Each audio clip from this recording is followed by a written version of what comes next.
धरती पर जिसका जन्म हुआ है उसकी मृत्यु निश्चित है। जो एनर्जी कॉस्मोस ने यहां भेजी है वो एक दिन वहां वापस जरूर लौटेगी। इसीलिए मृत्यु हमारे यूनिवर्स का सबसे बड़ा सच है। श्रीमद् भगवद गीता में भगवान श्री कृष्ण भी कहते हैं, जातस्य ही ध्रुवो मृत्युर्ध्रुवम जन्म मृतस्य च। जन्म मृत्यु का पूरा साइकिल हमारे कर्मों की बैलेंस शीट पर बेस्ड है। हमारा हर कर्म यूनिवर्स में एक पोर्टल, एक विंडो खोल देता है। हम जो कुछ भी यूनिवर्स की ओर फेंकते हैं, हमारे कर्मों की ग्रेविटी उसे हमारे ही जीवन में वापस खींच लाती है। ये सिस्टम इतना फूल प्रूफ और सटीक है कि भगवान भी इसे झुठला नहीं सकते। श्री कृष्ण पूर्ण परमेश्वर थे, द कंप्लीट गॉड। फिर भी उन्हीं की आंखों के सामने उनका पूरा वंश खत्म हो गया और वो कुछ नहीं कर पाए। और आखिर में स्वयं सुदर्शन चक्रधारी द्वारकाधीश एक मामूली बहेलिए के हाथों मारे गए। His killer was not even a warrior of some sort, just a hunter। क्या थी कृष्ण के कर्मों की बैलेंस शीट? हमारे प्रभु के साथ जो हुआ क्यों हुआ?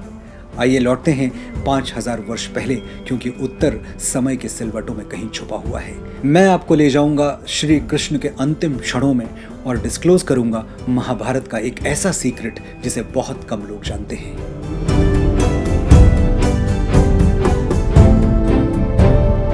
जिसे कोई और नहीं मार पाता, वो अपनी ही अंतर कलह इन फाइटिंग से मारा जाता है।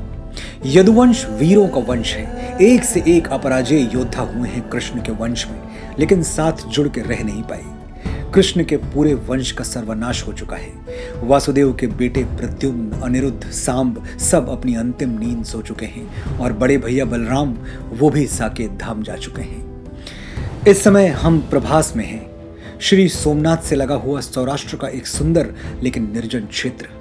प्रभास ही वो स्थान है जहां यदुवंश के सारे वीर एक दूसरे से लड़ते लड़ते मर गए। लेकिन इस शमशान में जीवन की एक आखिरी चिंगारी अब भी बाकी है, वासुदेव श्री कृष्ण। समुद्र के शोर और लाशों के ढेर के अलावा आज श्री कृष्ण के पास कोई नहीं है।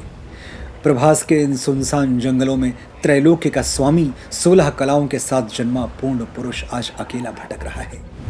जिनके अवतार के ताप से जेल के ताले पिघल गए, इंद्र का अहंकार टूट गया, कालिया नाग ने नेकी के पाठ सीख लिए, वो नारायण आज अकेले हैं।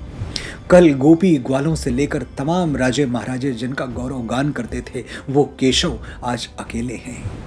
जिनकी लीला देखने स्वर्ग से रूप बदलकर देवी देवता गोकुल आते थे, वो लीलाधर आज अकेले हैं। जिन्होंने पूतना, कंस और शिशुपाल जैसे दुष्टों का वध करके धरती को भयमुक्त कर दिया, वो माधव आज अकेले हैं। जिनके श्री मुख से निकले हुए शब्द श्रीमद् भगवद गीता बन गए, वो जगत गुरु आज अकेले हैं। प्रभास के जंगलों में श्री कृष्ण अकेले भटक रहे थे, तभी उन्हें माता गांधारी का एक श्राप याद आया। महाभारत युद्ध के अंतिम और 18वें दिन जब सिर्फ दुर्योधन बाकी था, गांधारी ने श्री कृष्ण से तड़प के कहा था, 17 दिन पहले मैं 100 पुत्रों की माता थी, लेकिन आज सिर्फ एक की माता रह गई हूं और कल शायद मुझे मां कहने वाला कोई बाकी न रह जाए। ये 100 और 0 के बीच केवल शव ही शव हैं देवकी नंदन, और ये सारी अर्थियां तुम्हारे कंधों पर हैं। क्या तुम्हारे कंधे दुख नहीं रहे? क्या तुम्हें जरा भी पछतावा नहीं है कि ये युद्ध तुम रोक सकते थे लेकिन रोका नहीं? श्री कृष्ण ने हाथ जोड़कर कहा, अवश्य रोक सकता था माता, लेकिन ये युद्ध आवश्यक था। कृष्ण का ये उत्तर गांधारी क्रोध से कांप उठी से सुन के। उन्होंने वासुदेव को श्राप दिया, मैं शिव भक्तिनी गांधारी आज तुम्हें श्राप देती हूं कि मेरे परिवार की तरह तुम्हारे यदुवंश का भी विनाश हो जाए। श्री कृष्ण चाहते तो उस श्राप को निष्फल कर सकते थे, लेकिन वो जानते थे कि यह श्राप नहीं, 99 पुत्र खो चुकी एक माँ की अंतर्वेदना है, उसकी पीड़ा है, और पीड़ा का सम्मान तो होना ही चाहिए।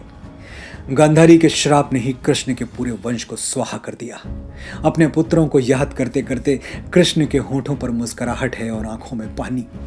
वो एक पेड़ की छाया में आके लेट जाते हैं। समय का फेर देखिए, कहाँ शेषनाग की वो शैया, कहाँ द्वारका के वो मखमली बिछौने, और कहाँ ये सूखी हुई घास का बिस्तर। अचानक असहनीय पीड़ा से श्री कृष्ण की आंख खुली। उन्होंने देखा उनके पैरों से खून की धारा बह रही है और एक तीर बड़े गहरे तक तलवों में धंसा हुआ है। धरती का सहारा लेकर केशव उठे, तभी सामने से कोई दौड़ता हुआ आया और उनके पैरों में गिर गया। क्षमा करो द्वारकाधीश, क्षमा, मैं एक बहेलिया हूँ, जरा नाम है मेरा। मैं अभागा पेड़ की ओट में लेटे हुए नारायण को नहीं देख पाया, सिर्फ आपके पांव दिखे, मैंने समझा हिरण का मुख है और तीर चला दिया। मेरे पापों का एक ही प्रायश्चित है नारायण, मुझे मृत्यु दंड दे दीजिए। ये लीजिए धनुष और उतार दीजिए मेरी छाती में बाण। श्री कृष्ण घोर पीड़ा में थे, फिर भी मुस्कुराए और बोले, शांत हो जाओ जरा, ये तुम्हारा तीर नहीं मेरा कर्म है जो आज लौट के मुझ तक आया है। मेरे तलवों से वही खून बह रहा है जो कभी मैंने तुम्हारी छाती से बहाया था। जरा को कुछ समझ नहीं आ रहा था कृष्ण क्या कह रहे हैं। केशव ने दर्द को दबाने के लिए एक लंबी सांस ली और आगे बोले, पिछले जन्म में तुम बाली थे और मैं राम। मैंने एक पेड़ के पीछे छिपकर तुम पर बाण चलाया था, तब भी हमारे बीच में एक वृक्ष था, आज भी हमारे बीच में एक वृक्ष है। त्रेता युग का मेरा वो कर्म तुम पर उधार था, आज तुमने मुझे उस उधार से मुक्त कर दिया, मैं तुम्हें प्रणाम करता हूँ जरा। युगों युगों से मुझे तुम्हारी प्रतीक्षा थी, तुम आज मिले हो। तुम क्या जानो मैंने तुम्हें कहां कहां नहीं ढूंढा। कुरुक्षेत्र की रणभूमि में एक एक कौरव वीर में तुम्हें खोजता रहा, शायद कहीं किसी रथ से तुम तीर चला दो और मैं ऋण मुक्त हो जाऊं। जब मेरी आंखों के सामने मेरे ही वंशज एक दूसरे को मारते रहे, तब भी मुझ में आशा जगी, शायद इन्हीं में से कोई मेरा भी उद्धार कर दे।